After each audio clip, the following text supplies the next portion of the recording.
Hello everyone. आज की इस वीडियो में हम डिस्कस करने वाले हैं क्लास 11th की हिस्ट्री। चैप्टर नंबर 5 है बदलती हुई सांस्कृतिक परंपराएं।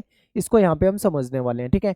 अकॉर्डिंग टू लेटेस्ट सिलेबस आपका जो 2025-26 का न्यू सिलेबस है, इसके अनुसार मैं आपको कराने वाला हूँ और एनसीईआरटी बुक से करा रहा हूँ। तो आपको आप किसी भी बोर्ड से हो, चाहे आप सीबीएसई से हो, आरबीएससी से हो, एमपी बोर्ड से हो, यूपी बिहार किसी भी बोर्ड से हो, जहाँ पे भी एनसीईआरटी चलती है सभी जगह ये वीडियो काम आएगी। तो बहुत ध्यान से आपको इसको देखना है। और टेलीग्राम ग्रुप अगर आपने ज्वाइन नहीं करा है तो उसको जरूर ज्वाइन कीजिए। आपको क्या करना है, क्लास 11 ईएसपी ये सर्च करना है टेलीग्राम पे जाके, और यहाँ से आपको नोट्स मिल जाएंगे तो आप डाउनलोड कर सकते हो। इसके अलावा आप हमारी वेबसाइट पे भी जाके नोट्स को डाउनलोड कर सकते हो। गूगल पे जाके eklavyastudypoint.com सर्च करना है, पीडीएफ नोट्स में जाके आप डाउनलोड कर सकते हो, वहाँ पे भी आपको नोट्स मिल जाएंगे। तो चलिए स्टार्ट करते हैं चैप्टर को। उससे पहले हम एक बार सिलेबस को देख लेते हैं कि हमारे सिलेबस में टोटल कितने चैप्टर हैं। तो आप जानते हो कि आपकी बुक में टोटल 7 चैप्टर हैं। इसमें से आज हम चैप्टर नंबर 5 कराने वाले हैं, और ये चैप्टर हमने पहले से कर दिए हैं। अगर आपने नहीं देखे हैं तो आप प्लेलिस्ट में जाके वहाँ पे देख सकते हो, ठीक है। तो चलिए स्टार्ट करते हैं चैप्टर 5 को। अब यहाँ पे हम क्या समझने वाले हैं, इस चैप्टर में हम क्या समझेंगे, तो हम ये समझेंगे कि 14वीं शताब्दी से लेकर 17वीं शताब्दी के मध्य में जो यूरोप था, यानी जो यूरोप था, उसमें क्या बदलाव आए थे, ठीक है। वो बदलाव जो है वो कई प्रकार के हो सकते हैं। वो सामाजिक विकास को भी देखेंगे, इसमें हम सांस्कृतिक विकास को भी देखेंगे। नगर जो यहाँ पे बढ़ रहे थे, नगरीय जो सभ्यता बढ़ रही थी, ठीक है, जो एक कल्चर आ रहा था नगर का, उसको हम देखने वाले हैं। धर्म का क्या रोल था, ठीक है, धर्म चर्च का क्या रोल था वो भी हम देखेंगे। और रोमन साम्राज्य का जब पतन हो गया था तो इटली के जो नगर बर्बाद हुए थे, इटली में जो शहर थे वो बर्बाद हुए थे, वो कैसे धीरे धीरे उनका पुनरुत्थान हुआ, इन सारी चीज़ों को इस चैप्टर में हमें डिटेल में पढ़ना है, ठीक है। तो बहुत ही आसान चैप्टर लगेगा आपको अगर आप वीडियो को बहुत ध्यान से देखोगे तो। अगर आप नहीं देखते हो ध्यान से, बीच बीच में स्किप करते हो, तो हो सकता है आपको कुछ टॉपिक सही से समझ में ना आए या मिस हो जाए, ठीक है। तो उसको अच्छे तरीके से देखना है, समझना है। तो आपको ध्यान से वीडियो को देखना होगा। अब यहाँ पे देखिए, ये वर्ल्ड का मैप है, मेरे पीछे आप देख रहे हैं, ये विश्व का मानचित्र है। इसमें आपको मुझे कमेंट में बताना है, सभी बच्चे मुझे कमेंट में बताइए कि इसमें यूरोप कहाँ है। ये पूरे विश्व का मानचित्र है। जैसे मान लीजिए मैंने इसको नाम दे दिया ए, ठीक है, इसको ए नाम दे दिया। मैं आपको 4 ऑप्शन दे देता हूँ, ए, बी, ठीक है, सी और डी। अब आप मुझे कमेंट में बताएंगे, और आप अपना नाम भी लिखना, जरूर लिखना, जो भी बच्चा कमेंट में रिप्लाई करेगा। आपको ये बताना है कि इसमें से ए बी सी डी कौन सा ऑप्शन है जो यूरोप को दिखाता है, ठीक है। आप मुझे कमेंट में बताइए। तो चलिए समझते हैं। देखिए, अब बात करते हैं, टॉपिक पे चलते हैं सीधा। देखिए, यूरोप जो है ना, यूरोप में बहुत सारे देश आ जाते हैं। आपने फ्रांस भी पढ़ा होगा, आपने इटली भी पढ़ा होगा, आपने बेल्जियम भी पढ़ा होगा, ठीक है। आप पुर्तगाल पढ़ते हैं, तो बहुत सारे ऐसे देश हैं जो यूरोप में आ जाते हैं। तो यूरोप जो है, इसमें सबसे महत्वपूर्ण बदलाव यहाँ पे क्या आ रहा था कि यूरोप के बहुत सारे देशों में नगरों की संख्या बढ़ने लगी थी, यानी कि शहरों की संख्या बढ़ने लग रही थी, नगर बढ़ रहे थे, ठीक है।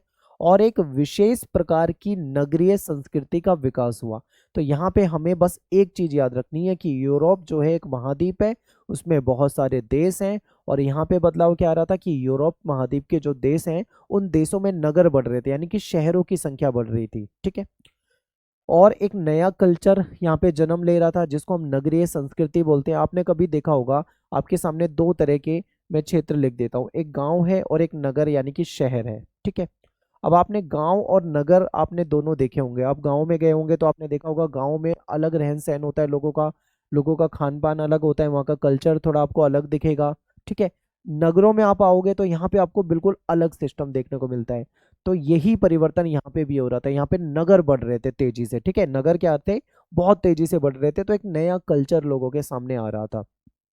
नगरों में रहने वाले जो लोग हैं वो खुद को गांव के लोगों से ज्यादा सभ्य समझने लगे थे। ये हमेशा होता है। देखिए, आप कभी भी देखोगे ना, जो शहरों में रहने वाले लोग होते हैं, नगरों में रहने वाले लोग होते हैं, वो अपने आप को ज्यादा सही मानते हैं, ज्यादा सभ्य मानते हैं, किसके मुकाबले में, गांव में रहने वाले लोगों को, ठीक ठीक है। तो गांव में रहने वाले जो लोग हैं उनसे ज्यादा अपने आप को सभ्य मानने लगे थे। ये हमको समझना है। आगे देखते हैं। नगर जो है कला और ज्ञान का केंद्र बन रहे थे, क्योंकि देखो, जो नगर होते हैं ना, यहाँ पे आपको अच्छे स्कूल मिलेंगे, ठीक है, अच्छी यूनिवर्सिटी मिलेगी, अच्छे कॉलेज मिलेंगे, आपको यहाँ पे अच्छे हॉस्पिटल भी मिलेंगे, मतलब सारी सुविधाएं आपको नगरों में बेहतर मिलती है। तो इसीलिए यहाँ पे नगर जो थे वो कला और ज्ञान का केंद्र भी बन रहे थे। अब यहाँ पे कुछ महत्वपूर्ण नगर की बात करते हैं, जैसे फ्लोरेंस हो जाएगा, वेनिस हो जाएगा, रोम हो जाएगा। इसके बारे में इस चैप्टर में हम आगे डिटेल में पढ़ेंगे, ठीक है। तो फ्लोरेंस, वेनिस, रोम, ये सब जो हैं ये कला और विद्या के केंद्र बन चुके थे। यानी यहाँ पे अगर आप देखोगे तो बहुत बड़ी बड़ी यूनिवर्सिटीज थी, यहाँ पे कॉलेज खुल रहे थे, ठीक है। यहाँ पे लोग, मानवतावादी लोग आ रहे थे। अब मानवतावादी क्या है उसको भी आगे हम पढ़ने वाले हैं डिटेल में। एक बार आप मैप देख लीजिए, ये यूरोप का मैप है और ये कुछ महत्वपूर्ण आपको इसमें शहर दिखाई दे रहे होंगे, ठीक है। आगे चलते हैं। अब यहाँ पे एक महत्वपूर्ण पॉइंट है जो आपको समझना है कि अमीर और अभिजात वर्ग के जो लोग थे ये कलाकारों और लेखकों के आश्रयदाता बने। यानी कि जो अमीर लोग थे, जो पैसे वाले लोग थे, जो कुलीन वर्ग के लोग थे, उन्होंने क्या करा, अपने यहाँ पे जो कलाकार होते हैं, जो आर्टिस्ट होते हैं, ठीक है, जो लेखक होते हैं, जो राइटर होते हैं, उनको आश्रय देना शुरू कर दिया। यानी अपने यहाँ पे उनको स्थान देना शुरू कर दिया, ठीक है। तो ये एक बदलाव आ रहा था। फिर यहाँ पे मुद्रण का आविष्कार हो चुका था। मुद्रण का मतलब होता है छपाई तकनीक। पहले क्या होता था, जो किताबें लिखी जाती थी वो हाथ से लिखी जाती थी। अब हाथ से क्यों लिखी जाती थी, क्योंकि भाई छपाई करने के लिए मशीनें ही नहीं होती थी, उसका आविष्कार नहीं हुआ था। लेकिन अब क्या है, यहाँ पे मशीनों का आविष्कार हो चुका है, किताबें छपने लगी है, न्यूज़पेपर छपने लगे हैं। तो जब किताबें छपने लगी है, प्रिंटिंग मशीनें आ चुकी हैं, तो दूर दराज के जो नगर हैं या जो दूर दराज के देश हैं, यहाँ पे भी छपी हुई किताबें जो हैं आसानी से अवेलेबल होने लगी थी, ठीक है। अब किताबें छपने लगी थी तो आसानी से उपलब्ध भी होने लगी थी। तो ये हम इंट्रोडक्शन पढ़ रहे हैं कि यूरोप के अंदर क्या क्या परिवर्तन आ रहा था, ठीक है। तो यूरोप में ये परिवर्तन आ रहे थे, ध्यान से देखते हुए चलना है। ये आप देखोगे ये कुछ इस प्रकार की मशीनें होती हैं जिसमें छपाई करी जाती है, ठीक है। आगे देखो, यूरोप में इतिहास की समझ विकसित हुई। लोग जो थे आधुनिक विश्व की तुलना जो यूनानी और जो रोमन था, जो प्राचीन समाज था, उससे करने लगे थे। यानी कि लोगों को हिस्ट्री की नॉलेज हो रही थी, अपने प्राचीन इतिहास को भी पढ़ते थे, ठीक है। प्राचीन रोमन के बारे में पढ़ते थे, यूनान के बारे में पढ़ते थे, और आज के समय को देख रहे थे लोग। तो वर्तमान से कंपेयर करने लगे थे प्राचीन समय को, ठीक है। तो लोग समझ रहे थे कि वो कितना ज़्यादा डेवलप हो चुके हैं। तो ये कुछ परिवर्तन हो रहे थे रोम रोम में, यूरोप में, अनेक देशों में, ठीक है, यूरोप के अनेक नगरों में, शहरों में। अब यहाँ पे देखो, दो महत्वपूर्ण दृश्य आपके सामने हैं। एक है आधुनिक विश्व और एक है प्राचीन दुनिया। यानी लोग कंपेयर करने लगे थे आज के समय को, यानी आधुनिक विश्व को कंपेयर करने लगे थे प्राचीन समय से। तो क्या देखने को मिला इनको, ये समझने को मिला कि आज के समय में क्या है, टेक्नोलॉजी का विकास हो चुका है। आज के समय में आप देखोगे तो लोग मतलब ज़्यादा पढ़े लिखे हो चुके हैं, लोगों के पास ज़्यादा नॉलेज, ज़्यादा ज्ञान हो रहा है, जबकि प्राचीन समय में उतनी ज़्यादा सुविधाएं नहीं होती थी, ठीक है। तो ये परिवर्तन हुए। तो यहाँ पे हमने क्या समझा, हमने यहाँ पे ये समझा कि यूरोप में अगर हम देखें तो 14वीं और 17वीं शताब्दी के बीच में बहुत ज़्यादा परिवर्तन हुए थे, ठीक है। जैसे कि छपाई तकनीक आ गई थी, हमने ये पढ़ा, ठीक है। नगरों का विकास होने लगा था, नए नए नगर जन्म ले रहे थे, और नगरों में कहीं ना कहीं एक नया कल्चर सामने आ रहा था। तो ये सारी बातें हमने समझी। इसके आगे देखो, अब हर व्यक्ति अपनी इच्छा के अनुसार धर्म चुन सकता था। यानी उसको अपना धर्म चुनने की भी आज़ादी थी, ठीक है, चूज करने की आज़ादी थी। चर्च पृथ्वी का केंद्र है, और इन विश्वासों को वैज्ञानिकों ने गलत साबित कर दिया था। पहले क्या था, जो ईसाई पादरी होते थे, ठीक है, जो क्रिश्चियन के जो क्रिश्चियन में जो धर्मगुरु होते हैं जिनको पादरी कहा जाता है, इन्होंने क्या एक अंधविश्वास फैला रखा था। इन्होंने अंधविश्वास ये फैला रखा था कि जो पृथ्वी है, पृथ्वी के केंद्र में होती है चर्च, ठीक है, और चर्च के चारों साइड आप देखोगे तो दुनिया बसी हुई है। तो इन्होंने जो क्रिश्चियन लोग थे, जो क्रिश्चियनिटी को मानते थे, जो ईसाई धर्म को फॉलो करते थे, वो अपने धर्मगुरुओं के पास जाते थे। तो धर्मगुरु उनको यही बताते थे कि चर्च जो है वो पृथ्वी के केंद्र में है, ठीक है। अब ये चीज गलत साबित हो चुकी थी, और वैज्ञानिक जो थे सौर मंडल के रहस्य को भी अब समझ चुके थे, सौर मंडल को भी जानने लगे थे। तो बहुत ज्यादा लोगों में नॉलेज आ चुकी थी। तो पुरानी जो धारणाएं हैं वो धीरे धीरे क्या होती जा रही थी, यहाँ पे खत्म होती जा रही थी या कम होती जा रही थी, ठीक है। आगे देखते हैं, 14वीं शताब्दी के यूरोपीय इतिहास की जानकारी के स्रोत।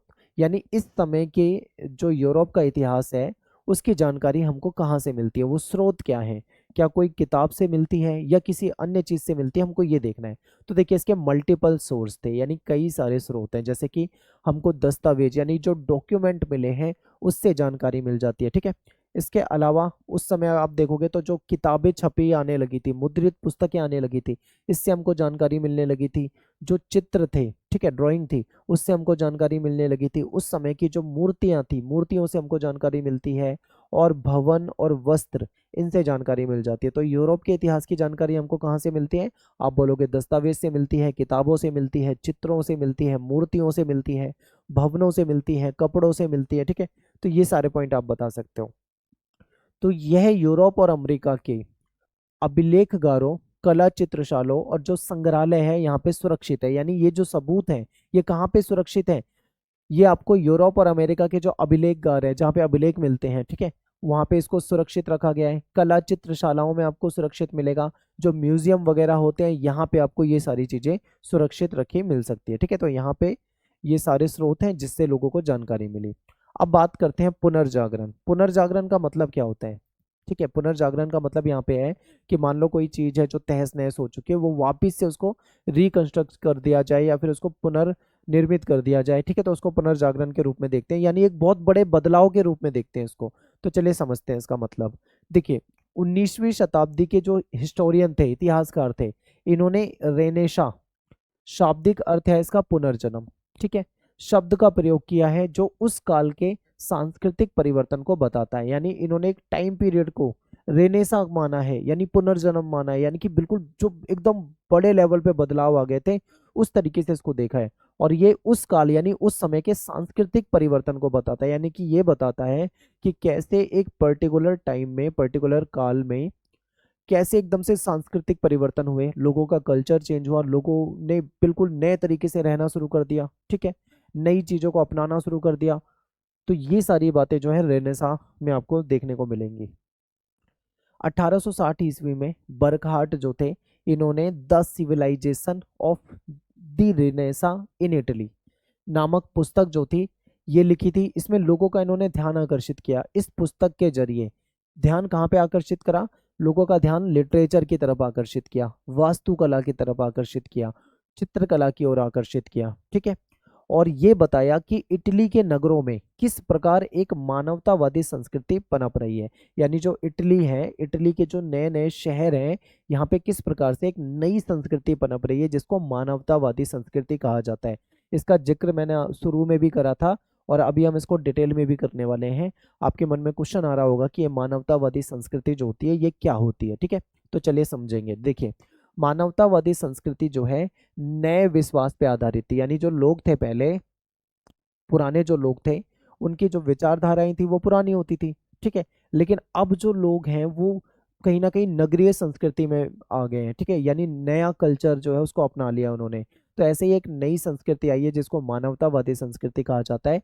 ये नए विश्वासों पे आधारित है, अंधविश्वास वगैरह इसको नहीं मानती है। ठीक है, इसके अनुसार यानी मानवतावादी कल्चर ऐसा मानता है कि जो व्यक्ति है यानी जो मनुष्य है वो अपने बारे में खुद निर्णय लेने और अपनी दक्षता को आगे बढ़ाने में समर्थ है। ठीक है, यानी कि ये जो मानवतावादी संस्कृति है ये ऐसा मानती है कि जो व्यक्ति होता है, जो मनुष्य होता है, वो स्वतंत्र होता है। वो अपने बारे में क्या सही है क्या गलत है वो फैसले खुद ले सकता है। ठीक है, अपनी नॉलेज के आधार पे अपनी दक्षता को आगे बढ़ाने में भी वो समर्थ है। यानी कि मनुष्य को एक तरह से फ्रीडम की बात कर रहे हैं कि मनुष्य स्वतंत्र है, वो अपने लिए अच्छा बुरा सोच सकता है। ठीक है, ऐसा व्यक्ति क्या कहलाएगा? आधुनिक कहलाएगा। यानी जो व्यक्ति अपने बारे में सोच सकता है, अपने बारे में फैसले ले सकता है, अपना भला बुरा जानता है, ऐसा व्यक्ति आधुनिक व्यक्ति कहलाता है। जबकि मध्यकालीन नगर जो है, मध्यकालीन मानव जो था उस पे कहीं ना कहीं चर्च का कंट्रोल होता था। पहले क्या होता था, मध्यकालीन जो मानव होता था, इस संस्कृति के आने से पहले की बात कर रहा हूं मैं, तो उस समय क्या होता था, चर्च का कंट्रोल बहुत ज्यादा होता था, बहुत ज्यादा चर्च का कंट्रोल होता था, जो कि हमको समझना है।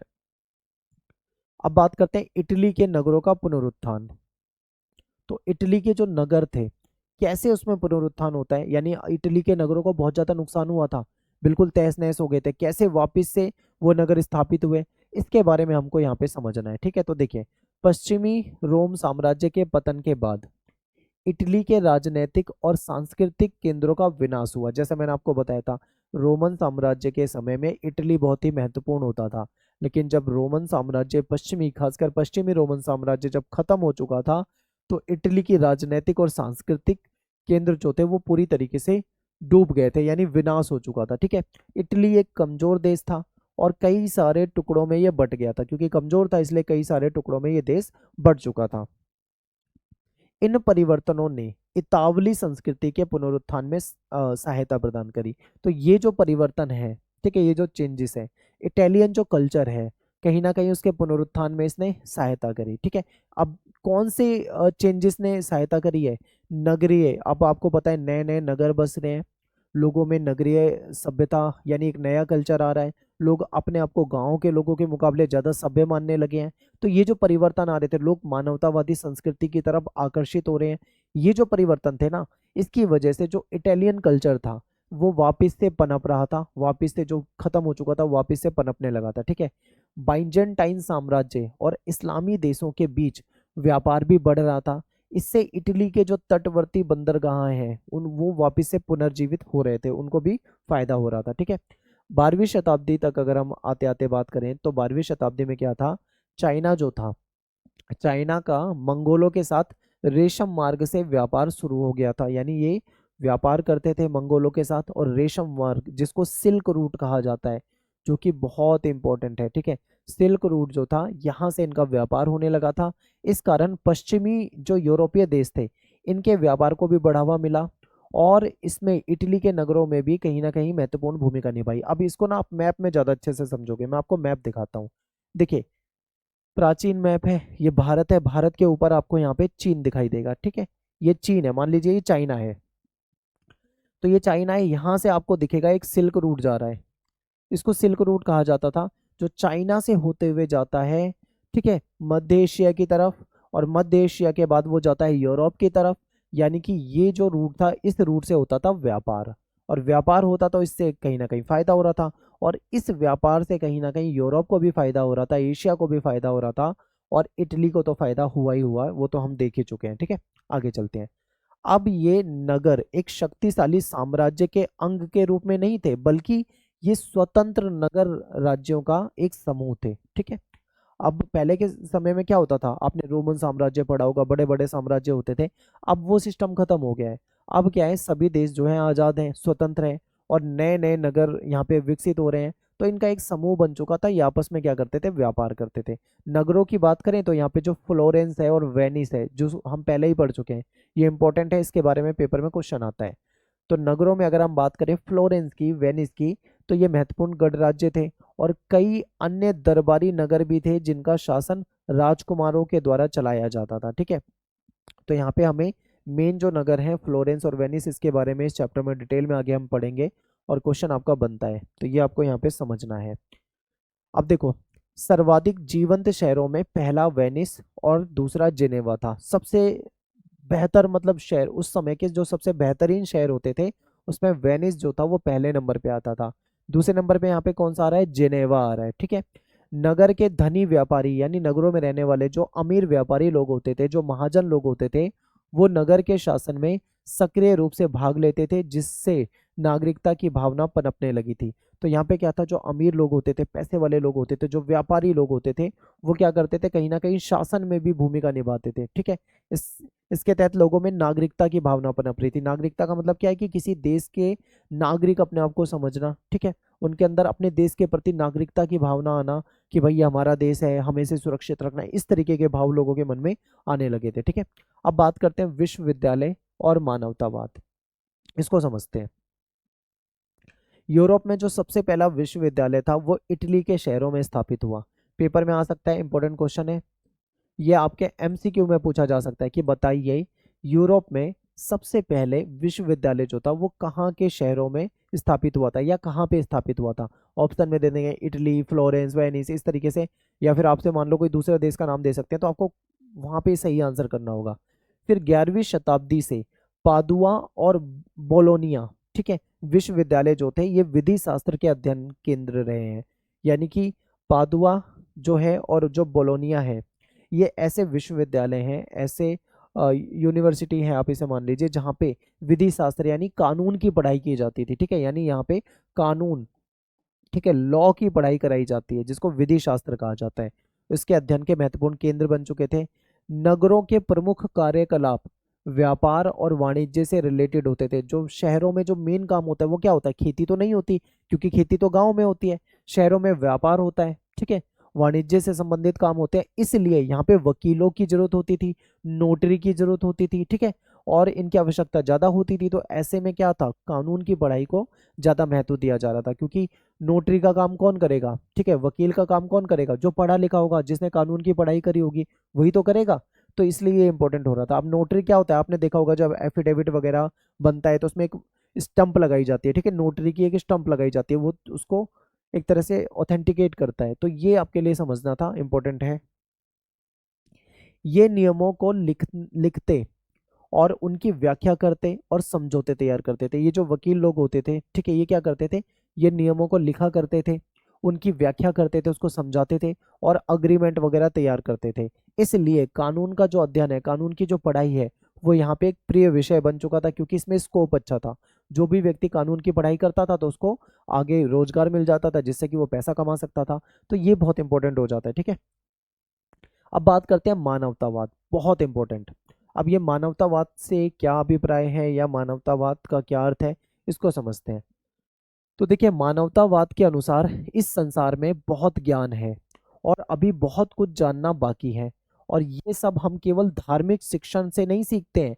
इसी नई संस्कृति को ही 19वीं शताब्दी के इतिहासकारों ने मानवतावाद का नाम दिया है, ठीक है। यानी मानवतावाद को अगर हम देखें तो मानवतावाद के अनुसार हम ये कह सकते हैं कि संसार में बहुत, मानवतावाद ऐसा एक विचारधारा है जो ऐसा मानती है कि संसार में ज्ञान बहुत है, बहुत नॉलेज है, और अभी हमने बहुत कम जाना है, ठीक है। हमको जानकारी जो हुई है बहुत कम हुई है, और बहुत कुछ अभी जानना है। हम केवल धार्मिक शिक्षण से नहीं सीखते हैं, बल्कि हमको कहीं ना कहीं नई संस्कृति को ही 19वीं शताब्दी के इतिहासकारों ने मानवतावाद का नाम दिया है, ठीक है। अब आप ये समझिए मानवतावाद यहाँ पे क्या है, हमको क्या समझ में आया मानवतावाद के बारे में। हमको ये समझ में आया है कि मानवतावाद एक नई विचारधारा है, जो कहीं ना कहीं इस काल में 19वीं शताब्दी में बहुत ही महत्वपूर्ण होकर उभर रही थी, ठीक है। और 15वीं शताब्दी के शुरू के दशकों में मानवतावादी शब्द जो है उन टीचर्स के लिए यूज किया जाता था। शुरू में भी मानवतावादी शब्द था, लेकिन ये टीचर्स के लिए यूज किया जाता था। कैसे टीचर्स के लिए यूज किया जाता था, जो व्याकरण पढ़ाते हैं, या जो अलंकार शास्त्र पढ़ाते हैं, जो कविताएं पढ़ाते हैं, ठीक है, जो हिस्ट्री पढ़ाते हैं, जो फिलोसफी, नीति दर्शन वगैरह पढ़ाते हैं, ठीक है, उन उन उनके उन टीचरों के लिए यूज किया जाने वाला शब्द था वो मानवतावादी है। यानी ऐसे टीचरों को मानवतावादी कहा जाता था शुरू में। लेकिन मानवतावाद क्या है, एक विचारधारा है, ठीक है। अब बात करते हैं फ्लोरेंस विश्वविद्यालय की। तो 15वीं शताब्दी में फ्लोरेंस जो है वो बहुत फेमस, यानी बहुत ही प्रसिद्धि हुई, ठीक है।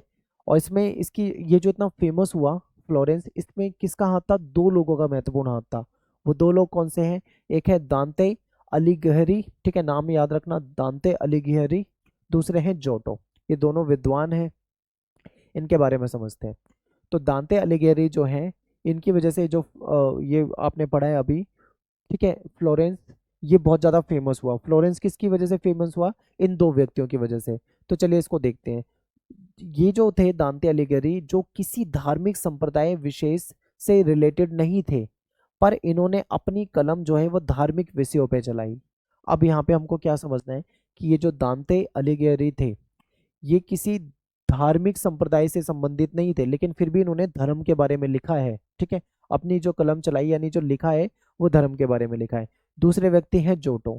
जोटो ने जीते जागते रूप चित्र, ये बहुत अच्छे पेंटिंग बनाते थे, इन्होंने बहुत अच्छी पेंटिंग बनाई है।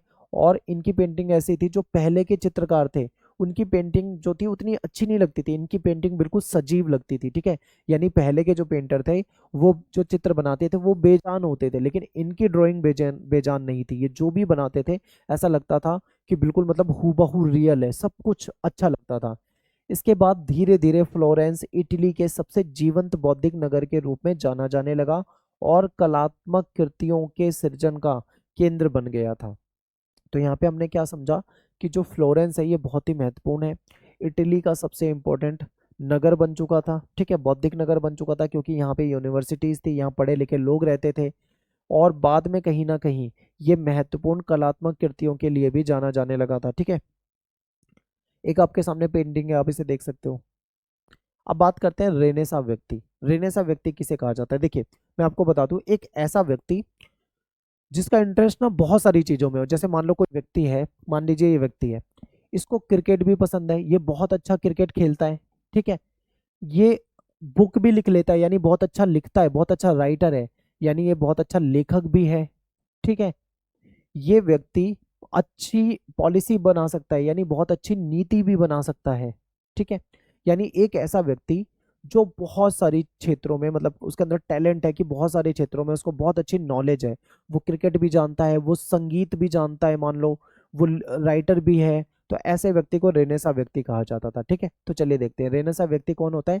रेनेसा व्यक्ति शब्द का प्रयोग जो है ऐसे मनुष्य के लिए, ऐसे व्यक्ति के लिए इस्तेमाल किया जाता है जिसकी अनेक रुचियां हो, जिसके अनेक क्षेत्रों में इंटरेस्ट हो, और अनेक उसके अंदर हुनर हो, यानी टैलेंट भी हो, और उसमें महारत हासिल हो, यानी जिसको कई सारे चीज़ों में इंटरेस्ट हो, बहुत सारी उसको नॉलेज हो, अलग अलग क्षेत्रों में अगर हम देखें अलग अलग चीज़ों में उसका हुनर हो, तो ऐसे व्यक्ति को हम रेनेसा व्यक्ति कह सकते हैं। ठीक है, पुनर्जागरण काल में अनेक महान लोग हुए हैं जो अनेक इंटरेस्ट रखते थे और कई कलाओं में ये कुशल होते थे, कई सारी चीज़ों को ये जानते थे, स्किल्ड होते थे। ठीक है, एग्जाम्पल, एक ही व्यक्ति विद्वान भी हो सकता है, कूटनीतिज्ञ भी हो सकता है। ठीक है, वो धर्मशास्त्र का भी ज्ञानी हो सकता है, और वो आर्टिस्ट यानी कलाकार भी हो सकता है। वो एक ही व्यक्ति है लेकिन उसको नॉलेज बहुत सारी चीजों की है। तो ऐसे व्यक्ति को हम क्या कह सकते हैं, रेनेसा व्यक्ति कह सकते हैं। ठीक है, इतिहास का मानवतावादी दृष्टिकोण, इसको देखते हैं। अब देखिए समय काल को देखिए, यहाँ पे हम बात करेंगे, वैसे हमें ये पढ़ना है आधुनिक युग पढ़ना है, जो कि 15वीं शताब्दी के बाद का समय था। ठीक है, 15वीं शताब्दी से लेके उसके बाद का समय था। उससे पहले का समय जो है 5 से 14वीं शताब्दी तक, इसको मध्य युग कहा जाता है। ठीक है, आगे हम एक बार टेबल देख लेते हैं, टेबल में आपको समझाऊंगा डिटेल में। तो हमें यहाँ पे क्या पढ़ना है, हमें पढ़ना है आधुनिक काल के बारे में। ठीक है, तो चलिए देखते हैं। मानवतावादी जो थे वो समझते थे कि रोमन साम्राज्य के टूटने के बाद, यानी जब रोमन साम्राज्य खत्म हो गया था उसके बाद अंधकार युग शुरू हुआ था, जिसके बाद में उन्होंने उसे पुनः स्थापित किया। कहने का मतलब है कि जब रोमन साम्राज्य था तब सब कुछ ठीक था, लेकिन जैसे ही वो खत्म होता है तो अंधकार युग आ जाता है। ठीक है, मानवतावादियों ने आधुनिक शब्द का प्रयोग जो है वो 15वीं शताब्दी से शुरू होने वाले समय के लिए किया है, यानी 15वीं शताब्दी से जो काल शुरू होता है उसको आधुनिक काल माना है इन्होंने।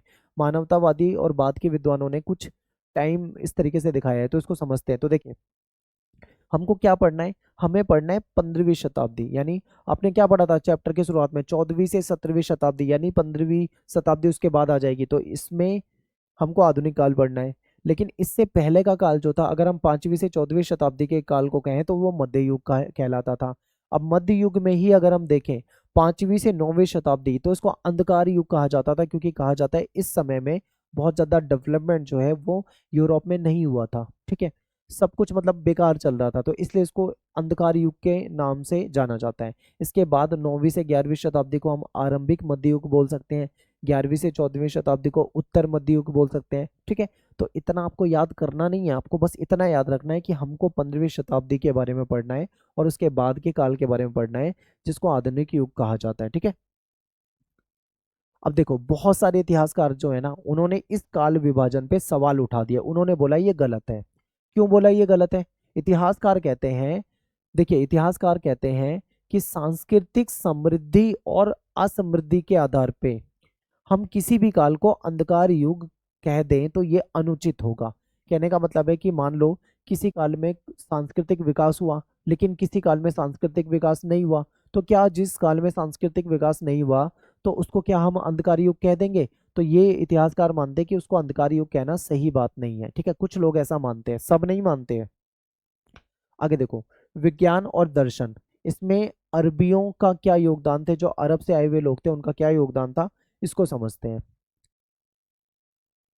तो देखिए 14वीं शताब्दी में बहुत सारे जो विद्वान थे, इनमें प्लेटो हो गए, अरस्तु हो गए, इनके ग्रंथों से अनुवादों को पढ़ना शुरू करा। ठीक है, यानी कि 14वीं शताब्दी में कई सारे विद्वान जो थे उन्होंने क्या करा, प्लेटो के और अरस्तु के जो ग्रंथ थे उसका जो ट्रांसलेशन अवेलेबल था उसको इन्होंने पढ़ना शुरू करा, जिसमें अरब के अनुवादकों ने अनुवाद किया था। यानी इनका अनुवाद किसने करा था?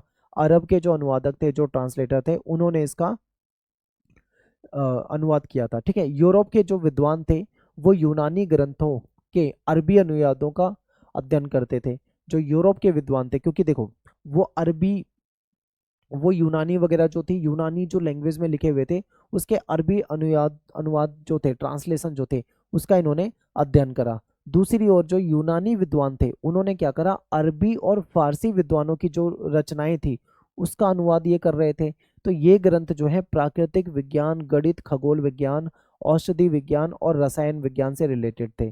तो कहने का मतलब क्या है कि उस समय में जो पुराने विद्वान थे उनकी जो पुस्तकें थी, जो किताबें थी, उसका अनुवाद कर दिया गया था जिसको लोग पढ़ते थे, तो लोगों तक क्या था, नॉलेज पहुंच रही थी। ठीक है, तो वो प्राचीन समय के बारे में अच्छे से समझ रहे थे। मुसलमान लेखक जिनमें इतावली दुनिया में ज्ञानी माना जाता था, उसमें देखो सबसे पहले नाम आता है इब्न सीना। नाम याद रखना, इब्न सीना, अल रज्जी जिसको रेजिस कहा जाता है, इब्न रुश्द, ये तीन महत्वपूर्ण है। ये मुसलमान लेखक हैं और इनको इटालियन अगर दुनिया में हम देखें तो इनको ज्ञानी माना जाता है, यानी ये विद्वान माने जाते थे। ठीक है, तो इनके बारे में समझते हैं। सबसे पहले बात करते हैं इब्न सीना के बारे में।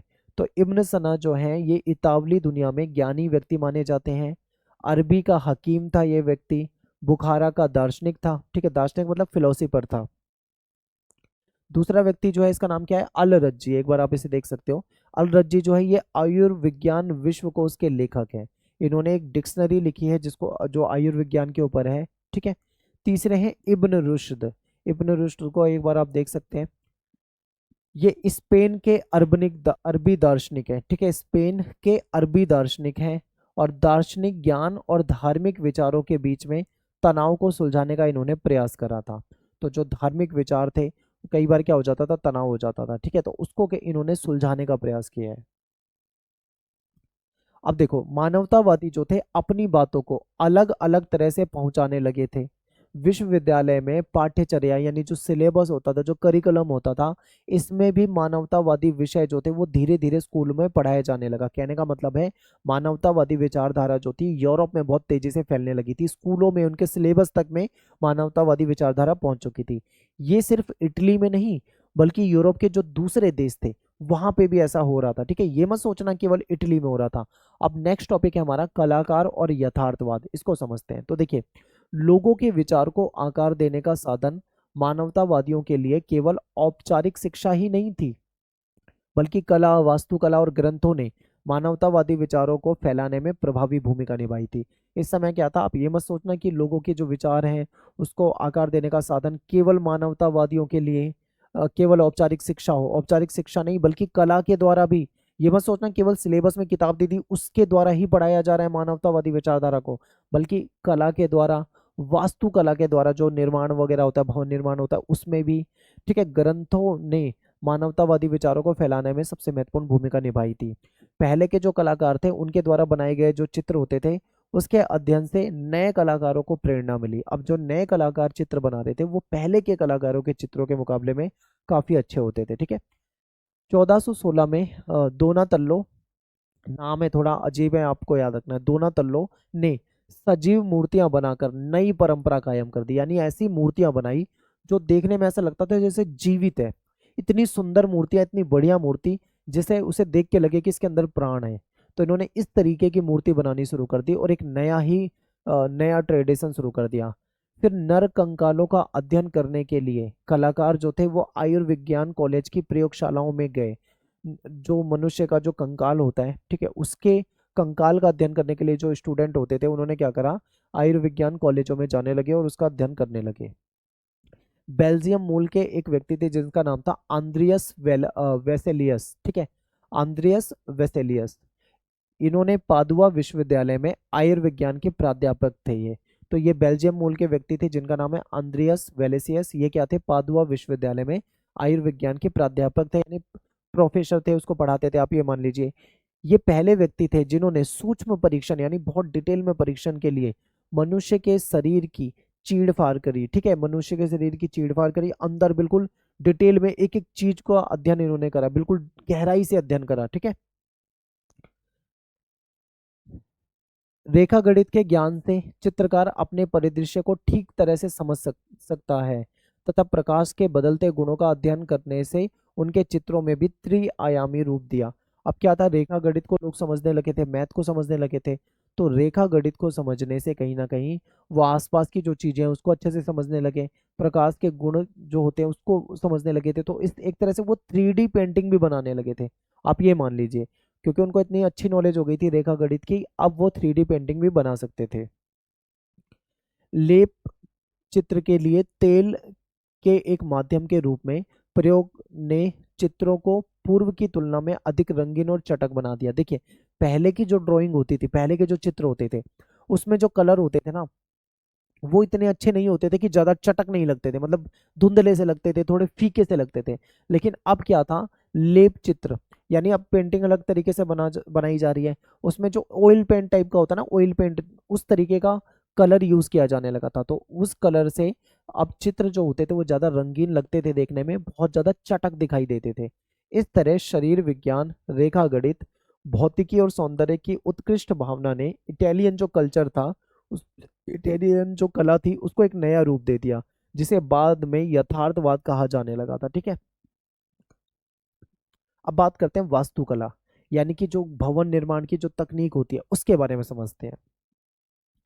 तो 15वीं शताब्दी में रोम नगर जो था भव्य रूप से पुनर्जीवित हो उठा था। हमने शुरू में क्या पढ़ा था कि रोमन साम्राज्य के बाद कहीं ना कहीं इसको बहुत ज्यादा नुकसान हुआ था, लेकिन 15वीं शताब्दी के बाद धीरे धीरे ये वापस से पुनर्जीवित होने लगा था। ठीक है। पुरातत्वविदों के द्वारा रोम के अवशेषों का सावधानी से उत्खनन किया गया। जो पुरातत्वविद होते हैं, जो खुदाई करते हैं, उत्खनन करते हैं, जो इतिहास में दबी हुई चीजों को निकालते हैं, तो उन्होंने क्या करा, खुदाई वगैरह करवाई और बहुत ध्यान से हर एक चीज का इन्होंने अध्ययन करा। वास्तुकला की एक नई शैली को प्रोत्साहित किया, यानी एक नया स्टाइल आया वास्तुकला का, चीजों को, घरों को बनाने का, जो वास्तव में रोम साम्राज्य कालीन शैली का पुनरुद्धार भी था, जिसे अब शास्त्रीय शैली कहा जाने लगा था। ठीक है, यानी एक नए तरीके से भवन निर्माण किया जाने लगा है। उस नए तरीकों को क्या कहा जाने लगा है, शास्त्रीय शैली कहा जाने लगा है, यानी एक नया स्टाइल कहा जाने लगा है। ठीक है, पोप, धनी व्यापारी और अभिजात वर्ग, इनके लोगों ने उन वास्तुविदों को अपने भवनों को बनाने के लिए नियुक्त किया जो शास्त्रीय वास्तुकला से परिचित थे। यानी पॉप हो गए, या मान लीजिए धनी व्यापारी हो गए, अभिजात वर्ग हो गए, जो अमीर लोग होते थे, उन्होंने भी क्या करा, ऐसे ऐसे वास्तुविद बुलाए, ऐसे ऐसे आर्किटेक्ट बुलाए, जो अपने भवनों को बनाने के लिए इन्होंने बुलाए थे, जो शास्त्रीय वास्तुकला को जानते हुए, यानी कि जो नया भवन निर्माण की जो तकनीक आ गई है, जिसको शास्त्रीय वास्तुकला कहा जा रहा है, अब लोग भी, अमीर लोग क्या कर रहे हैं, उसी से घर बनवा रहे हैं। होता ना कि अब मान लो कोई नए तरीके से घर बनने लगे हो, तो लोग चाहते हैं कि हमारा घर जो बिल्कुल नए तरीके से बने, तो यहाँ पे ये होने लगा था।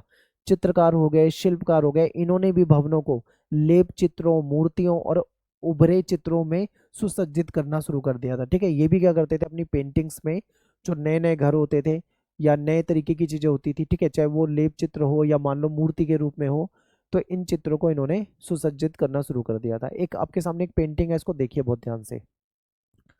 माइकल एंजेलो बुआनारोती, जिन्होंने पॉप के सिस्टीन चैपल की भीतरी छत में लेप चित्र दी पाइटा नामक प्रतिमा, यानी दी पाइटा नाम की एक प्रतिमा, एक मूर्ति बनाई थी। ठीक है, फिर सेंट पीटर गिरजे के गुंबद का डिजाइन बनाया, और इनकी वजह से माइकल एंजेले जो थे वो अमर हो गए, क्योंकि आज तक उनकी बनाई हुई मूर्तियां या उनकी बनाई हुई जो डिजाइन है, जो चित्र हैं, ठीक है, वो बहुत ज्यादा फेमस है और बहुत ज्यादा महत्वपूर्ण माना जाता है यूरोप के अंदर इनको।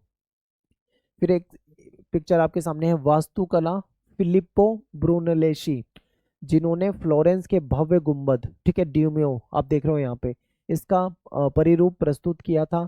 इसने अपना पेशा एक मूर्तिकार के रूप में शुरू किया था। ठीक है, ये देखो एक भव्य गुंबद बनाई गई है, ये एक नई डिजाइन थी यूरोप के लिए। तो ये बहुत ज़्यादा फेमस हुई, क्योंकि वास्तुकला या जो भवन निर्माण का जो तरीका था वो बिल्कुल यहाँ पे बदल चुका था, बिल्कुल चेंज हो गया था, जिसकी वजह से ऐसे कलाकार जो इस तरीके की नई संरचना बनाते थे या उसका डिजाइन तैयार करते थे, ये बहुत महत्वपूर्ण हो गए थे इस काल में। ठीक है, तो यहाँ पे ये टॉपिक खत्म हो जाता है। अब नेक्स्ट टॉपिक है हमारा प्रथम मुद्रित पुस्तकें, यानी जो पहली छपी हुई किताबें थी, ये समझिए, क्योंकि आपको पता है छपाई तकनीक आ चुकी थी, किताबें जो थी छपने लगी थी, तो किताबों से ज्ञान जो है वो आसानी से लोगों तक पहुंच रहा था। ठीक है, आगे देखते हैं। इटली में जो भी लिखा गया वो विदेशों तक पहुंच गया। ये सब 16वीं शताब्दी की क्रांतिकारी मुद्रण तकनीक की वजह से हुआ था, क्योंकि इस समय में क्या था, छपाई तकनीक आ गई थी। अब दुनिया में कहीं भी कुछ लिखा जा रहा है तो किताबें छप जाती है और पूरी दुनिया में वो किताबें पहुंच जाती है। इसका श्रेय जो है वो किसको जाएगा, यूरोपीय लोग जो चीनियों तथा मंगोल शासकों को दे सकते हैं। ठीक है, यूरोपीय लोग जो है इसका श्रेय किसको दे सकते हैं, चीनी और मंगोल शासकों को, क्योंकि जो यूरोप के जो व्यापारी लोग थे और जो राजनयिक मंगोल शासक थे, इनके राज दरबार में अपनी यात्राओं के दौरान इस तकनीक से परिचित हुए। क्या होता था कि जब यूरोप के जो लोग थे, जो व्यापारी लोग थे, जब वो चाइना में या मंगोल की तरफ जाते थे, ठीक है, चीन में या मंगोल जाते थे, तब उनको पता लगा कि भाई ये नई टेक्नोलॉजी आ गई है।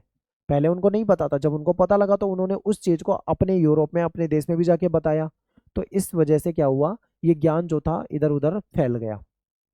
सन 1455 में जर्मन मूल के जोहानेस गुटेनबर्ग, ठीक है, जोहानेस गुटेनबर्ग नाम थोड़ा याद रखना, जिन्होंने पहले छापे खाने का निर्माण करा, उनकी कार्यशाला में बाइबल की 150 कॉपियां छापी गई थी। ठीक है, तो ये याद करना बहुत इंपॉर्टेंट है। सन 1455 में जर्मन मूल का एक व्यक्ति था जिसका नाम था जोहानेस गुटेनबर्ग। इसने क्या करा था, एक छापे खाना बनाया। छापे खाना मतलब जहाँ किताबें छापी जाती है। ठीक है, उनकी कार्यशाला में बाइबल बाइबल की 150 कॉपियां छापी गई। प्रतियां का मतलब होता है कॉपी। ठीक है, एक बुक मतलब एक कॉपी, दूसरी बुक यानी दो कॉपी। ठीक है, इस तरीके से इससे पहले इतने ही समय में एक धर्म भिक्षु बाइबल की केवल एक ही प्रति लिख पाता था। पहले के समय में जब छपाई तकनीक नहीं थी, तो जितने टाइम में इन्होंने 150 किताब बना दी है, सोचो जितने टाइम में इन्होंने 150 किताबें छाप कर तैयार कर दी है, उतने समय में पहले एक ही किताब बन पाती थी। तो आप सोचो कि छपाई तकनीक आने के बाद कितना ज्यादा फायदा हुआ। 150 गुना काम बढ़ गया। ठीक है, आसानी से होने लगा। अब ये जो प्रथम मुद्रित पुस्तकें थी, इसका क्या प्रभाव हुआ, यानी इन किताबों, जब ये मुद्रित पुस्तकें सामने आ गई तो उसका क्या प्रभाव हुआ, थोड़ा दिमाग लगा के सोचो। पहले किताबें छपी हुई नहीं आती थी, लेकिन अब छपी हुई किताबें आने लगी हैं। तो छपी हुई किताब आने से फायदा हुआ या नुकसान हुआ? आप कहोगे फायदा हुआ। क्या फायदा हुआ? आप सोच सकते हो। फायदा ये हुआ कि पहले जो स्टूडेंट होते थे वो केवल जो टीचर्स के द्वारा जो उनके लेक्चर होते थे, उसके जो नोट्स दिए जाते थे, वो इस पे निर्भर रहते थे। यानी टीचर आएगा, क्लास में पढ़ाएगा, उसके नोट्स जो हमको प्रोवाइड करेगा, बच्चे उस पर निर्भर रहते थे, स्टूडेंट। ठीक है, लेकिन अब विचार, मत या जानकारी पहले की अपेक्षा में तेजी से प्रसारित हुई, क्योंकि अब तो किताबें आने लगी है। अब तो भाई नोट्स पे निर्भर होने की कोई जरूरत नहीं है, किताबें मार्केट में आ चुकी है, तो किताबें लेके कोई लंबे समय तक उसको रख सकता है, उसको पढ़ सकता है। ठीक है, तो ये विचारों को बढ़ावा देने वाली एक मुद्रित पुस्तक कई सौ पाठकों के पास बहुत जल्दी पहुंच जाती थी। ये बहुत इंपॉर्टेंट है। यानी सैकड़ों स्टूडेंटों के पास, पाठकों के यानी जो पढ़ने वाले लोग हैं, सैकड़ों पाठकों के पास किताबें जो होती थी बहुत आसानी से पहुंच जाती थी। इससे लोगों में पढ़ने की आदत विकसित हुई। ठीक है, लोग पढ़ने लगे, लोगों को पढ़ने में मजा आने लगा। तो ये फायदा हुआ। 15वीं शताब्दी के अंत से इटली की मानवतावादी जो संस्कृति है, इसका आल्पस पर्वत के पार बहुत तेजी से फैलने का मुख्य कारण जो था, वहां पर छपी हुई पुस्तकों का वितरण था। यानी 15वीं शताब्दी जब खत्म होती है तो इटली में जो मानवतावादी संस्कृति थी, वो आल्प्स पर्वत के भी पार पहुंच जाती है, तेजी से फैल जाती है। उसका मेन कारण क्या था? छपी हुई पुस्तकें। मानवतावादी संस्कृति के बारे में मान लो किताब में छप गया और किताब पहुंच गई पूरी दुनिया में, लोगों ने उस किताब को लिया और पढ़ना शुरू कर दिया। ठीक है, तो नॉलेज जो है वहां तक पहुंच गई। नेक्स्ट टॉपिक है हमारा मनुष्य की एक नई संकल्पना।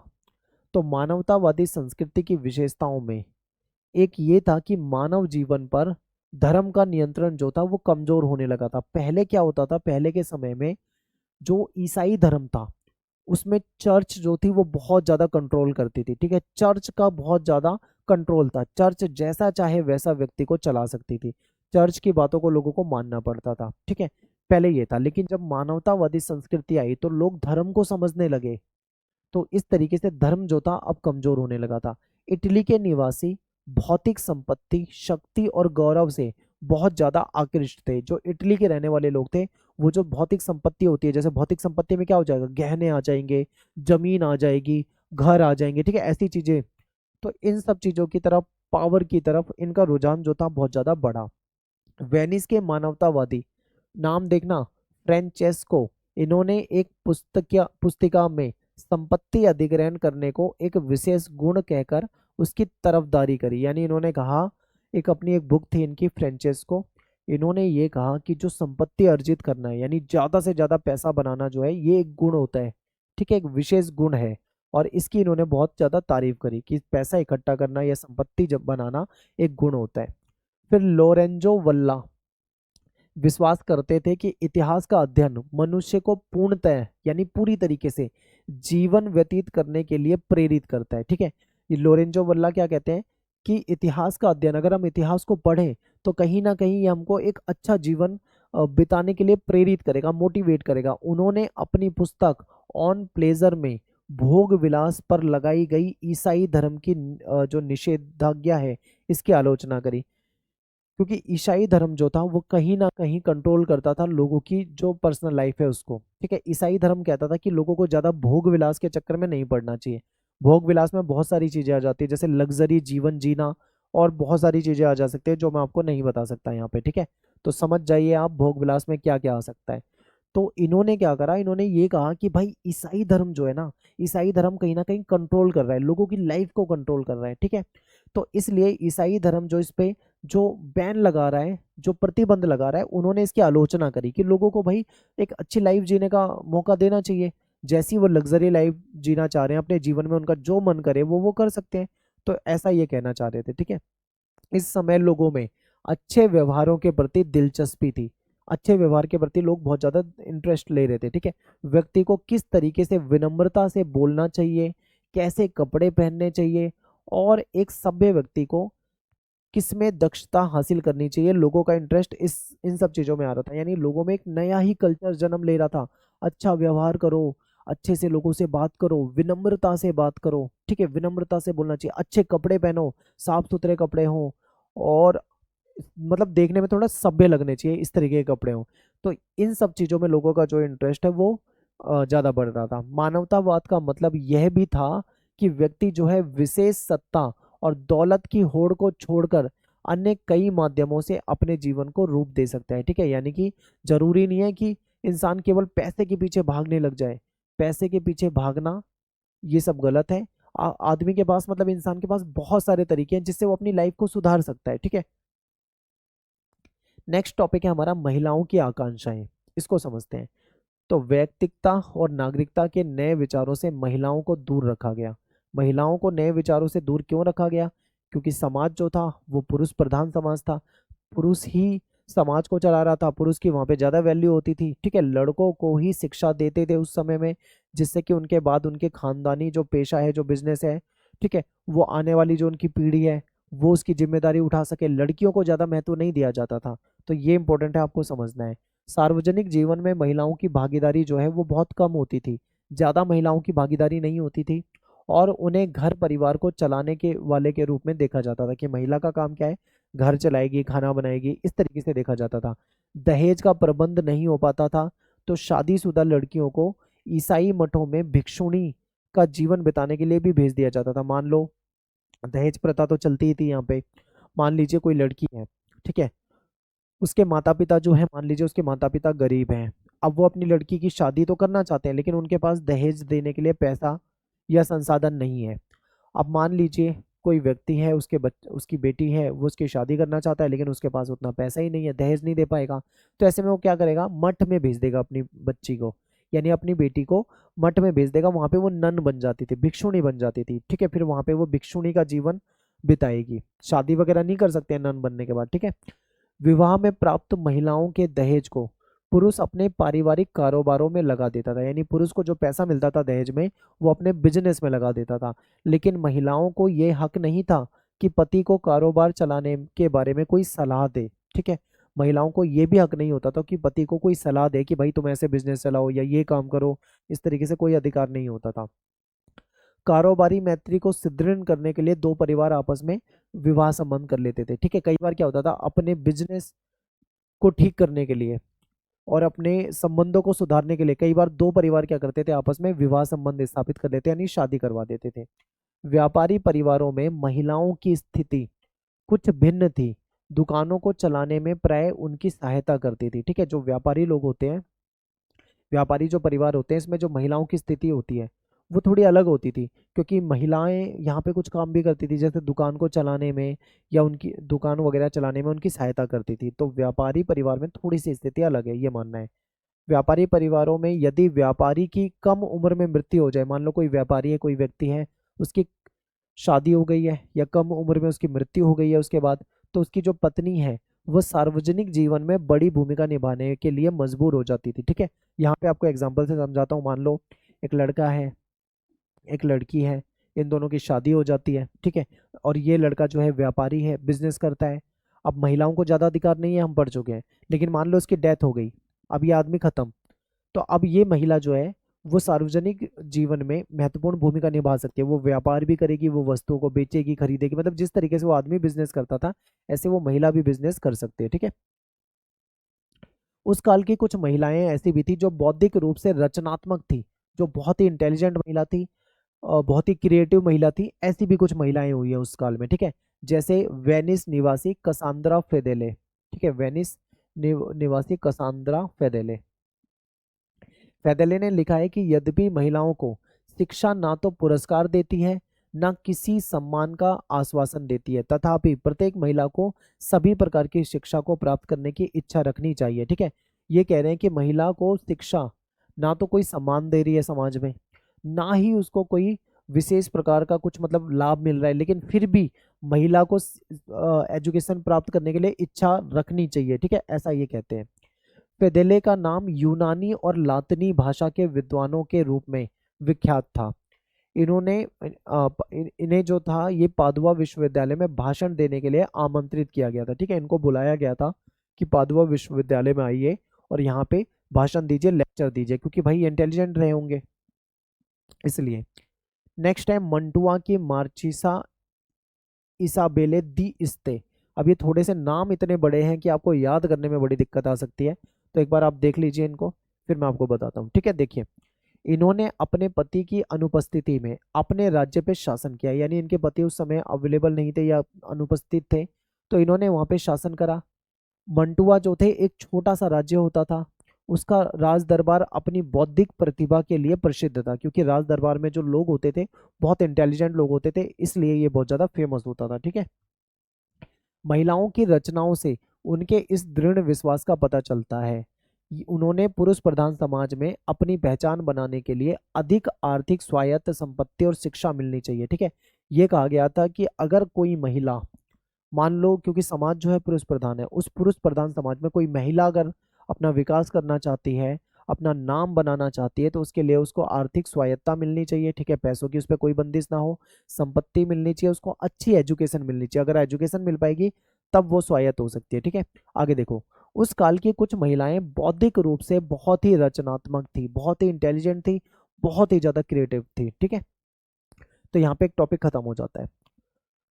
अगला टॉपिक है ईसाई धर्म के अंतर्गत वाद विवाद, यानी ईसाई धर्म जो है, क्रिश्चियन धर्म जो है, इसमें वाद विवाद को समझते हैं। तो देखिए, व्यापार और सरकार, सैनिक विजय और कूटनीतिक संपर्कों के कारण इटली के नगरों और राज दरबारों के दूर दूर के देशों से संपर्क स्थापित हुए। ठीक है, यानी व्यापार और सरकार, सैनिक विजय और कूटनीतिक संपर्कों के कारण इटली के जो नगर थे, जो राज दरबार थे, दूर दूर के जो देश थे, उनका इनका उनके साथ इनका क्या हो गया, संपर्क हो गया, कम्युनिकेशन हो गया। ठीक है, 15वीं और आरंभिक 16वीं शताब्दी में जो उत्तरी यूरोप था, इसके विश्वविद्यालय जो थे, इसमें बहुत सारे विद्वान ऐसे थे जो मानवतावादी विचारों की ओर आकर्षित हुए, यानी कि मानवतावादी विचारों की तरफ ज्यादातर विद्वान लोग जो थे वो इस काल में आकर्षित हो रहे थे, जो कि हम पहले भी पढ़ चुके हैं। ठीक है, यूरोप में मानवतावाद ने ईसाई चर्च के अनेक सदस्यों को आकर्षित करा। अब यहाँ पे एक चीज बहुत ध्यान से देख रहे हैं, चर्च चर्च एक ऐसी संस्था है जो लोगों के जीवन को कंट्रोल कर रही है। ठीक है, ईसाई धर्म की कुछ ऐसी चीजों को लोगों के सामने रखती है जैसे उनकी लाइफ में प्रतिबंध लगते हैं, यानी वो खुलकर अपने जीवन को जी नहीं सकते। चर्च इस तरीके से चला रही थी, लेकिन अब एक नई विचारधारा आ रही है जिसको मानवतावाद कहा जा रहा है। मानवतावाद विचारधारा जो है वो धर्म के बारे में अलग तरीके से पेश कर रही है लोगों के सामने। तो कहीं ना कहीं चर्च के प्रति, ठीक है, चर्च के प्रति लोगों के मन में द्वेष भावना पहले से थी, क्योंकि वो भाई लोगों के साथ गलत कर रही थी। तो इस विचारधारा को मानने की वजह से कहीं ना कहीं चर्च को नुकसान होगा, जो कि आप आगे बढ़ोगे। ठीक है, तो देखो, यूरोप में मानवतावाद ने ईसाई चर्च के अनेक सदस्यों को, यानी चर्च के सदस्य भी मानवतावाद की ओर आकर्षित हो रहे हैं। इन्होंने ईसाइयों को अपने पुराने जो धर्म ग्रंथ था उसमें बताए गए जो तरीके थे, ठीक है, उस तरीके से धर्म का पालन करने का आह्वान किया। यानी कि ईसाइयों जो इसकी मानवतावाद विचारधारा की तरफ आकर्षित हो रहे थे। इन्होंने बताया कि उनके जो धर्म ग्रंथ हैं उसमें जो पुराने तरीके बता रखे हैं, ठीक है, उसका पालन करने की बात करते हैं कि जो तरीके हैं उस तरीके से पालन करना है। उन्होंने अनावश्यक कर्म कांड यानी जो फालतू की चीजें जो होती हैं उसको त्यागने की बात की है, और उनकी यह कहकर निंदा की है कि उन्हें एक सरल धर्म में बाद में जोड़ा गया है, ठीक है, यानी उनका धर्म जो था वो सरल था, सिंपल था, सब कुछ सही था यहाँ पे, लेकिन बाद में चीजों को जोड़ा गया है, इसलिए उन चीजों को यहाँ से हटा देना चाहिए। वो एक दूरवर्ती ईश्वर में विश्वास रखते थे और मानते थे कि उससे मनुष्य, ठीक है, वो एक दूरवर्ती ईश्वर पे विश्वास रखते थे और क्या मानते थे कि उसने मनुष्य बनाया है, लेकिन उसे अपना जीवन मुक्त रूप से चलाने की पूरी आजादी भी दी है। यानी कि ये कह रहे हैं कि जो ईश्वर है, ठीक है, जो गॉड है, उसने मनुष्य को बनाया है और मनुष्य को बना के ये भी कह दिया कि भाई तू अपनी जिंदगी अपने तरीके से जी सकता है, आजादी से जी सकता है, अपना जीवन चला सकता है। इन्होंने ऐसी बात करी। वो ये भी मानते थे कि मनुष्य को अपनी खुशी इसी विश्व में वर्तमान में ही ढूंढनी होगी, बाद में कोई स्वर्ग नहीं मिलने वाला है। तो यही आपके लिए जीवन मिला है, यही आपका स्वर्ग है, यही आपको रहना है, यहीं पे आपको खुशी ढूंढनी है, ठीक है, बाद में कुछ नहीं मिलने वाला है। तो ये ऐसा मानते थे। तो बहुत इंपॉर्टेंट बातें यहाँ पे कही है, ठीक है। अब यहाँ पे धर्म का रोल जो है वो थोड़ा सा लिबरल उसको बनाने की कोशिश की जा रही है, हार्ड नहीं, लिबरल। ईसाई धर्म के नजरिए में भी बदलाव आ रहा था। ईसाई मानवतावादी जो थे वो क्या थे, वो भी कहीं ना कहीं उनकी विचारधारा बदल रही थी। इंग्लैंड के टॉमस मोर और हॉलैंड के इरेस्मस, ठीक है, थोड़े ये नाम याद रखने हैं। ईसाई मानवतावादी में अगर हम देखें तो ये दो व्यक्ति बहुत महत्वपूर्ण हैं। एक तो इंग्लैंड के रहने वाले हैं जिसका नाम है टॉमस मोर, और दूसरे जो हैं ये हॉलैंड के रहने वाले हैं जिसका नाम है इरेस्मस। इनको समझते हैं, इनकी क्या योगदान इनका है, ठीक है, तो देखते हैं। ईसाई मानवतावादी इंग्लैंड के जो टॉमस मोर हैं और जो हॉलैंड के इरेस्मस हैं, इनका ये मानना था कि चर्च जो है एक लालची और साधारण लोगों से बात बात में लूट खसोट करने वाली संस्था है। यानी ये चर्च को बहुत बुरा मानते हैं। इनके अकॉर्डिंग जो चर्च है वो क्या है, एक लालची संस्था है, और ये क्या करती है, लोगों से पैसे ऐंठने की कोशिश करता है, ठीक है, जरा जरा सी बात में लोगों को लूटने की कोशिश करती है। यानी चर्च को ऐसी संस्था मानने लगे थे ये लोग, ठीक है। आगे देखते हैं। और चर्च लोगों के धन ठगने का सबसे सरल तरीका जो है पाप स्वीकारोक्ति नामक दस्तावेज, यानी पाप स्वीकारोक्ति नाम का एक दस्तावेज होता था, एक डॉक्यूमेंट होता था जो व्यक्ति को सारे पापों से मुक्ति दिला सकता था। इसको ये मानते थे लूट खसोट का सबसे बेहतरीन तरीका। इन्होंने कहा था कि चर्च जो है ना, लोगों से क्या करती है, पैसे लूटती है, पैसे ऐंठ लेती है। तो पैसे कैसे ऐंठ लेती है, बहुत सारे तरीके हैं चर्च के पास, उसमें से एक सबसे बेस्ट तरीका जो है पाप स्वीकारोक्ति दस्तावेज, यानी एक डॉक्यूमेंट होता है, उसको लोग पैसा देके खरीद सकते हैं, और उसको खरीदने के बाद उनके सारे पाप जो है वो मुक्त हो जाएंगे, वो सारे पापों से मुक्ति मिल जाएगी उनको। ऐसा एक डॉक्यूमेंट बेचा करते थे ये। तो समझ जाओ कि किस लेवल का चल रहा था यहाँ पे। यूरोप के लगभग प्रत्येक भाग में राजाओं ने राजकाज में चर्च की दखलंदाजी को पसंद नहीं करा, क्योंकि राजा भी चर्च को पसंद नहीं करते थे। क्यों? क्योंकि चर्च कहीं ना कहीं अपनी दखलंदाजी दिखाता था, लोगों को कंट्रोल करता था, लोगों पे प्रतिबंध लगाता था, और राजा को भी सही से काम नहीं करने देता था, उसमें भी अड़ंगे लगाता था, ठीक है। किसान जो थे वो भी बहुत दुखी थे चर्च से। किसान क्यों दुखी थे? क्योंकि भाई चर्च जो है उनसे टैक्स लेता था, कर लेता था। अब इस टैक्स की वजह से किसान दुखी रहते थे क्योंकि उनको पैसा देना पड़ता था, ठीक है। तो सभी दुखी थे चर्च से। तो मानवतावादियों ने क्या करा, समाज को सूचित किया कि न्यायिक और वित्तीय शक्तियों पर पादरियों का जो दावा है वो उसको अच्छा नहीं मानते, ठीक है। कॉन्स्टेंटाइन के अनुदान नामक एक दस्तावेज है, उससे उत्पन्न हुआ है, ठीक है। ये कहते हैं कि जो न्यायिक और वित्तीय शक्ति है जिसपे कहीं ना कहीं कंट्रोल रहता है चर्च का, पादरियों का, तो ये कहाँ से आया है, कॉन्स्टेंटाइन के अनुदान नामक एक दस्तावेज था, यहाँ से आया है, जो कि असली नहीं है, वो फर्जी है, ठीक है। ये कहते हैं बल्कि परवर्ती काल में जालसाजी से इसको तैयार किया गया है। यानी एक मतलब फर्जी तरीके से एक इन्होंने डॉक्यूमेंट तैयार कर दिया। उस डॉक्यूमेंट के आधार पे जो चर्च के जो पादरी हैं वो लोगों को कंट्रोल करते हैं, उनसे टैक्स लेते हैं, दुनिया भर की उन पे चीजें थोप रहे हैं। ये गलत माना मानवतावादियों ने, यानी कि सीधा सीधा मानवतावादियों ने चैलेंज कर दिया है किसको, चर्च को सीधा सीधा बोल दिया कि ये जो आप कर रहे हो जो वो बिल्कुल गलत है, पैसे लूटते हो ये गलत है, लोगों को आप लालच देके जो डॉक्यूमेंट बेचते हो ये गलत है। यानी कि सीधा सीधा इन्होंने चर्च का विरोध करना शुरू कर दिया, ठीक है।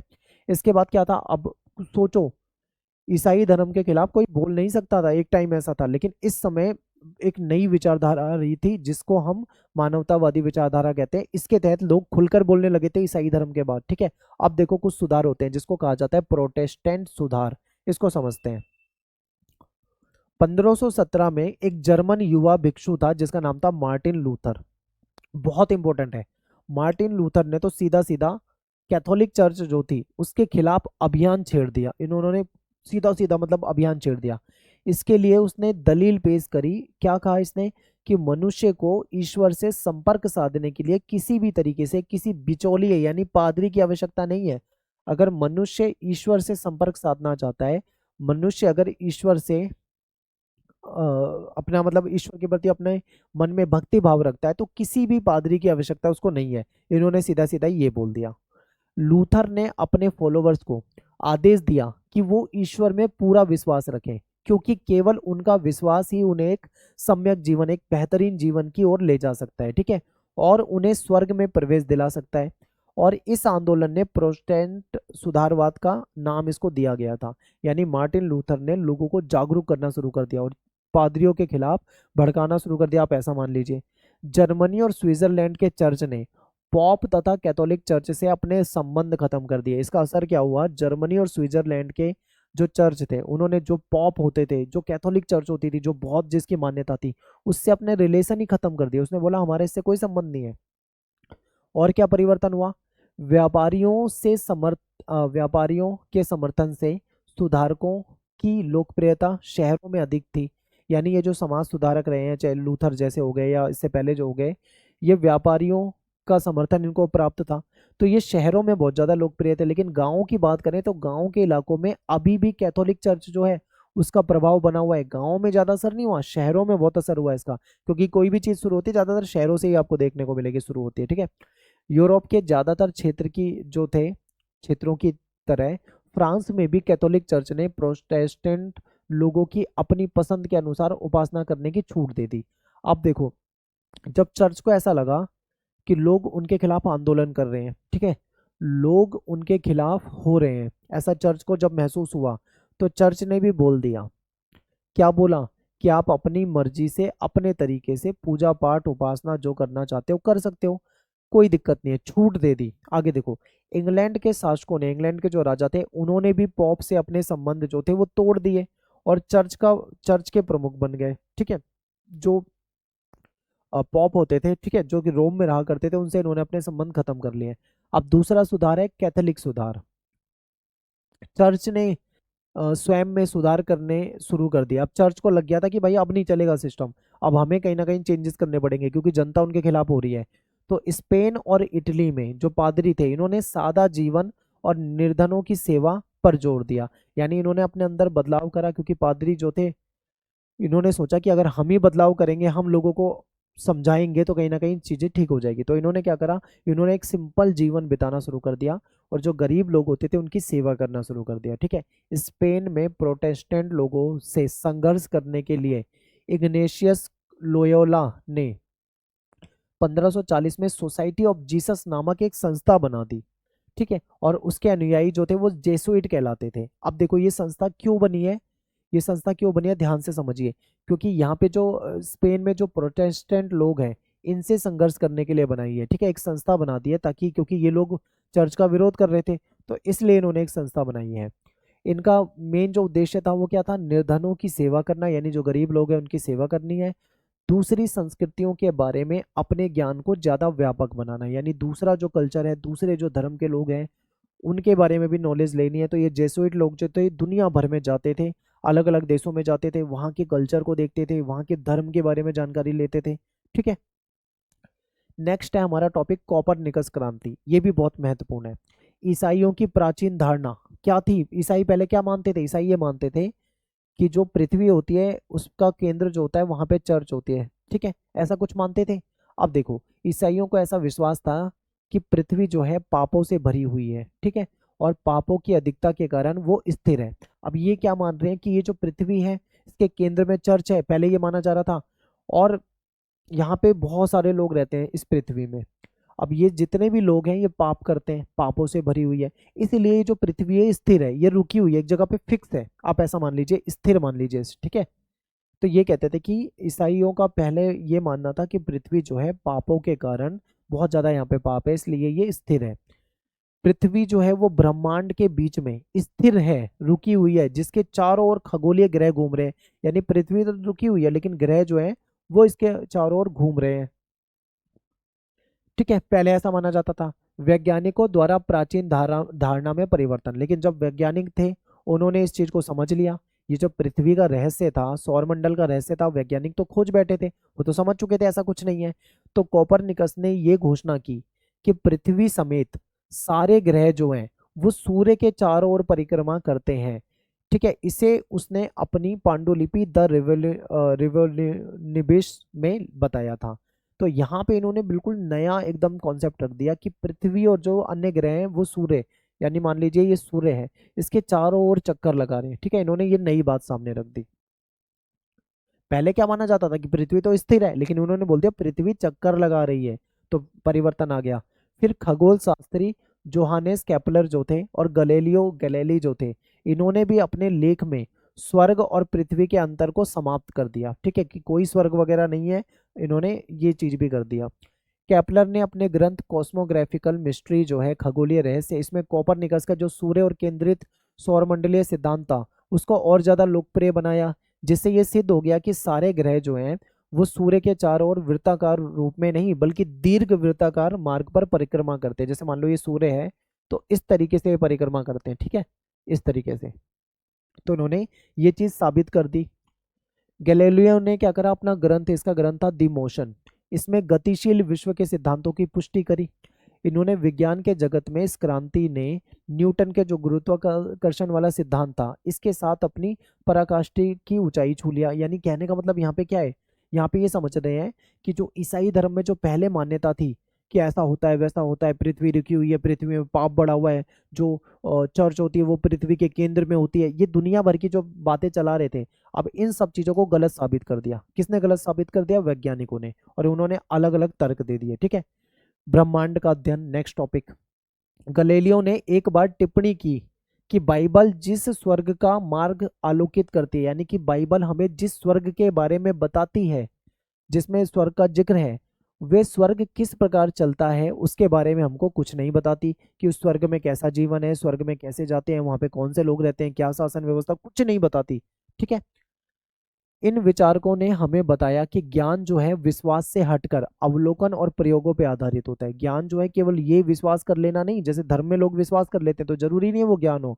थोड़ा हमें इस पे अवलोकन करना पड़ेगा, थोड़ा हम पे उसको विचार करना पड़ेगा, इस पे आधारित होता है। ठीक है, प्रयोगों पे आधारित होता है। जैसे जैसे इन वैज्ञानिकों ने ज्ञान की खोज का रास्ता दिखाया, वैसे वैसे भौतिकी, रसायन शास्त्र और जीव विज्ञान के क्षेत्र में बहुत सारे प्रयोग हुए, बहुत सारे अन्वेषण हुए। ठीक है, और तो नई नई खोज सामने आने लगी। इतिहासकारों ने मनुष्य और प्रकृति के ज्ञान के इस नए दृष्टिकोण को वैज्ञानिक क्रांति का नाम दिया, क्योंकि अब बिल्कुल सब कुछ बदल रहा था, वैज्ञानिक नई नई खोज कर रहे थे, इसीलिए इसको नाम ही दे दिया गया वैज्ञानिक क्रांति। इस प्रकार के विचारों को वैज्ञानिक संस्थाओं के माध्यम से लोकप्रिय बनाया गया। ठीक है, जिससे सार्वजनिक क्षेत्र में एक नई वैज्ञानिक संस्कृति की स्थापना हो गई। 1670 में बनी पेरिस अकादमी, 1662 में वास्तविक ज्ञान के प्रसार के लिए लंदन में गठित रॉयल सोसाइटी, ये कुछ ऐसे संस्थाएं बन रही थी जो कहीं ना कहीं ये जो नया वैज्ञानिक ज्ञान आ रहा था, ठीक है, इसको संस्थापित करने के लिए। तो ये बहुत महत्वपूर्ण है, याद रखना है। अगला टॉपिक है 14वीं सदी में क्या यूरोप में पुनर्जागरण हुआ था? तो आप क्या बोलोगे? यस, बिल्कुल हुआ था। तो आप कहोगे बर्कहार्ट ने 14वीं सदी के इस काल के लिए पुनर्जागरण शब्द का इस्तेमाल किया था। ठीक है, इंग्लैंड के पीटर बर्क जो है, हाल ही के लेखकों का सुझाव है कि बर्कहार्ट के ये विचार जो है अतिशयोक्तिपूर्ण है। बर्कहार्ट और इस काल और इससे पहले के कालों के फर्क को कुछ बड़ा चढ़ाकर पेश कर रहे हैं। ठीक है, यानी कि बाद के कुछ जो विद्वान आए हैं उन्होंने थोड़ा सा ये कह दिया है कि बर्कहार्ट जो है वो बड़ा चढ़ाकर बता रहे हैं जी, यानी अब के काल को पहले के काल से ज्यादा बड़ा चढ़ाकर बता रहे हैं, जो कि कुछ विद्वान इस चीज को सही नहीं मानते। ठीक है, ये कहना कि पुनर्जागरण गतिशीलता और कलात्मक सृजनशीलता का काल था, और इसके अपोजिट मध्यकाल जो है, जिसको अंधकारमय काल कहा जाता है, जिसमें किसी प्रकार का कोई विकास नहीं हुआ, अगर इस तरीके से बोला जाए तो ये भी सही नहीं है। क्योंकि विकास तो उस समय भी हुआ होगा, हो सकता है वहां पे विकास कम हुआ हो, लेकिन विकास तो वहां पे भी हुआ होगा, ठीक है। तो इस तरीके से देखना थोड़ा सा गलत है, कुछ विद्वान ऐसा मानते हैं, लेकिन हम इसको अगर पेपर में आता है तो आपको बोलना है यस कि चेंजेस हुए थे। यूरोपियों ने न केवल यूनानी और रोम वासियों से सीखा, बल्कि इन्होंने भारत, अरब और ईरान और मध्य एशिया और चाइना से भी इन्होंने ज्ञान प्राप्त करा। अलग अलग जगह से इन्होंने ज्ञान प्राप्त करा। इस काल में जो भी महत्वपूर्ण परिवर्तन हुए थे उसमें धीरे धीरे निजी और सार्वजनिक दो अलग अलग क्षेत्र बनने लगे थे, ठीक है। सार्वजनिक क्षेत्र का मतलब यहाँ पे सरकार के कार्य क्षेत्र और औपचारिक धर्म से संबंधित था, और निजी क्षेत्र का मतलब यहाँ पे परिवार हो गया या व्यक्ति का जो निजी धर्म हो गया उससे संबंधित है। एक कलाकार जो है वो किसी संघ का सदस्य मात्र ही नहीं होता, बल्कि वो अपने हुनर के लिए भी जाना जाता है, ठीक है, अपने टैलेंट के लिए भी जाना जाता है। तो यही चीजें आपको यहाँ पे समझनी थी। तो चैप्टर खत्म हो जाता है। बहुत इंपॉर्टेंट है, इसमें कॉपरनिकस वाला क्वेश्चन आपके पेपर में पूछा जाता है, और रेनेसा व्यक्ति का भी क्वेश्चन आपसे पेपर में पूछा जाता है। जो फ्लोरेंस के यूनिवर्सिटी का हम पढ़ रहे थे उसके बारे में पेपर में क्वेश्चन पूछा जाता है, ठीक है। तो ये ज़्यादा पूछे जाते हैं। तो आई होप आपको अच्छे समझ में आया होगा। आप मुझे इंस्टा पे फॉलो कर सकते हैं, एकलव्य स्टडी पॉइंट ये मेरा यूजर नेम है, और मेरा नाम सत्येंद्र प्रताप है, ठीक है। आप मुझे वहाँ फॉलो कर सकते हैं। वीडियो पसंद आए तो उसको लाइक कर दीजिए, कमेंट कर दीजिए, शेयर कर दीजिए। मिलते हैं आपसे नेक्स्ट वीडियो में। Thanks for watching. जय हिंद, जय भारत।